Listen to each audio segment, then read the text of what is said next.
абай хакімнің «Алланың өзі де рас, сөзі де рас, рас сөз ешуақытта жалған болмас» деген нақылы барша қазаққа таныс.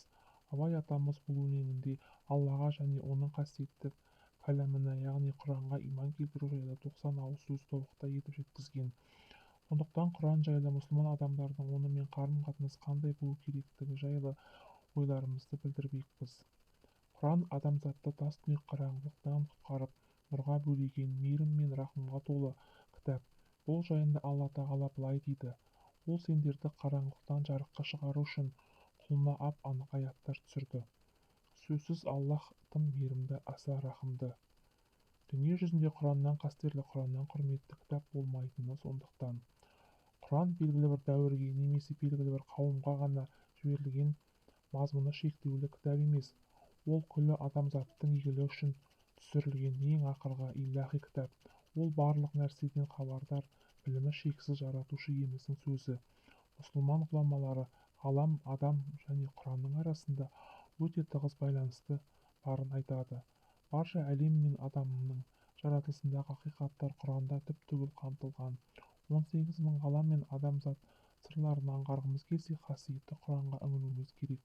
Құранның тереңдігін осы тұрғыдан бағамдауымыз ләзім.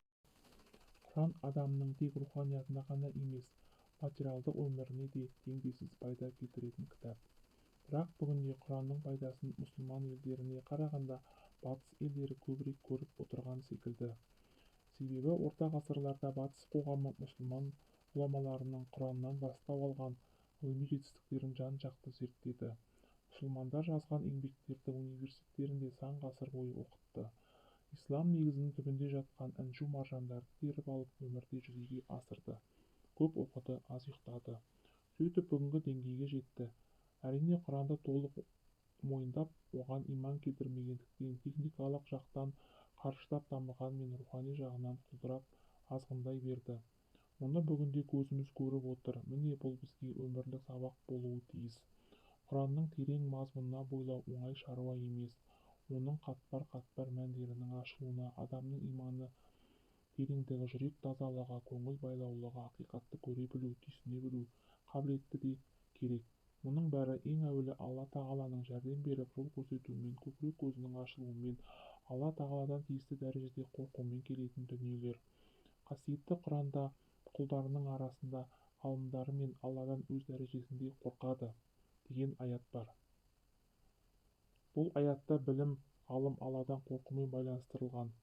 Адам Алланы қаншалықты көбірек таныса, соншалықты қорқады. Абдуллах ибн әл-Утайқ Аллаға бет бұрған жанды құсқа ұқсатады. Аллаға деген махаббат ол құстың басы болса, үміт пен үрей қос қанаты. Басы бүтін, қанаттары сау құс қана діттеген межесіне қарай дұрыс ұшады. Даналық бастауы Алладан қорқу. Ендеше Алланы танып білуге жетелейтін сезімдердің бірі үрей. Негізінде әр адам ақырым не болады екен деп үрейленген дұрыс.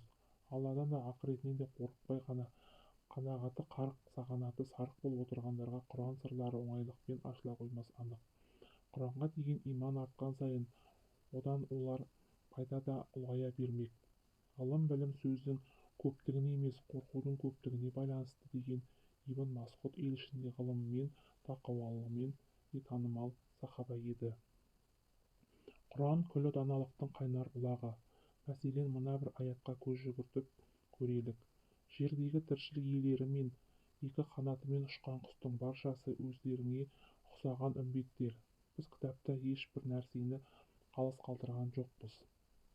Әрине, Құранда тіршілік иелері мен құстардың бар екендігі ғана емес, олардың түр-түстері, мінезі, адамға пайдасы, жарату мақсаты, қысқасын айтқанда, олар жайлы барша ақиқат қамтылған.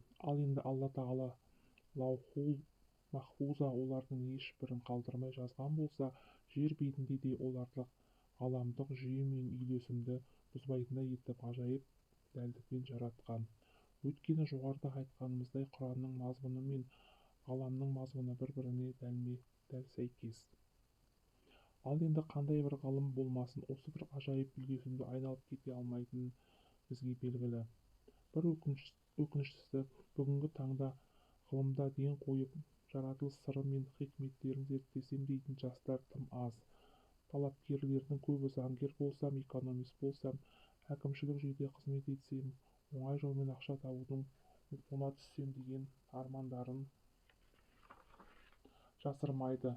Бүкіл қазақ осы салаларға кетіп қалса, ғылыммен кім айналысады? Жаңа заманауи технологияларды кім жасап шығарады? Бұл жайлы бас қатырып отырғандар көп емес. Қазіргі таңда еліміз жүрегіне иманы бар, Құран тілін түсіне алатын, заманауи ғылымдарды да терең меңгерген ғалымдарға аса мұқтаж. Білгенін өмірде іске асыратын, құрғақ теорияның емес, нәтижелі істің адамдары халқымызға ауадай судай қажет. Сонда ғана ғылымы дамыған өркениетті елдермен тереземіз теңдеседі. Барша жаратылыстың кілті Құранда ұстанған мұсылман бола тұрып өзгеге телміріп, өз керегімізді өзіміз жасай алмай отырғанымыз түсінгенге өкінетіндей ақ жағдай.